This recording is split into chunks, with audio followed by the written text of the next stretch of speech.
ថ្មធម្មជាតិឆ្លងចរន្ត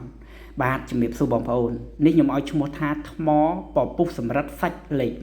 1បាទបងប្អូនសារធាតុរ៉ែក្នុងខ្លួនគាត់មានរហូតដល់20មុខជាង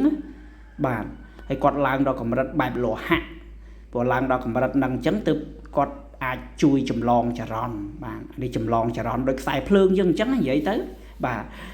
អត់ដូចអាគុយគេហៅផ្ទុកចរន្តបាទអាហ្នឹងវាមានភ្លើងបើដូចជាថ្មនេះវាដូចខ្សែភ្លើងទេវាជួយតែចម្លងឲ្យឆ្លងបាទដោយសារគាត់ឡើងបែបលោហៈសារធាតុរ៉ែក្នុងខ្លួនគាត់មានច្រើនណាស់បាទហ្នឹងហើយប៉ុន្តែខ្ញុំប្រើអំពូល LED នេះមិនមែនមានទេថាថ្មទាំងអស់សិតតែឆ្លងនេះសិតតែអាចឲ្យភ្លឺទេអត់ទេតលតាប្រភេទថ្មវាឡើងកម្រិតលោហៈទើបបានភ្លឺដូចអានេះចឹងនេះ4ដុំមាន13ដុំទេដែលដាក់ទៅភ្លឺមួយដុំនេះមិនដឹងថាម៉េចដាក់អត់ភ្លឺសង្ស័យតែគាត់អត់ខំគ្នាល្អមិនអត់យល់ដែរអត់បើពុះសម្រិតដូចគ្នាដល់ពេលចឹងចង់កញ្ញាញ់គ្រូឡើងលហក់ឆក់ដូចអាគ្នាដែរហ្នឹងបាទអញ្ចឹងអានេះជាងហៅអំពូល LED ឬអំពូលដាច់ភ្លើងភ្លឺបាទអានឹងប៉ះដៃក៏ភ្លឺដែរប៉ុន្តែពាក់ព័ន្ធជាមួយយើងដាក់ពិសោធន៍ជាមួយថ្មមួយអីនេះណាតលតែថ្មហ្នឹងវាមានកម្រិតលោហៈដែរបាទកម្រិតលោហៈខំគ្នាដែរទៅវាជួយចម្លងបាទ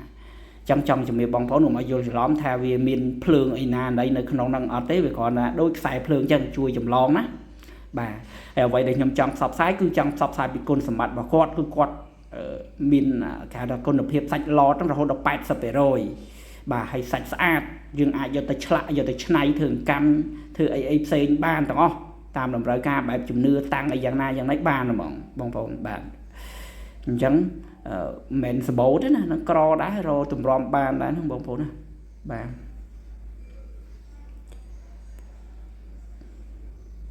អានេះមានដុំមួយដុំខ្ញុំឆាបមុខដែរដាក់នៅតែមិនភ្លឺមិនដឹងអាម៉េចនេះដុំនេះបាទ3នេះទេនេះបាទ3នេះ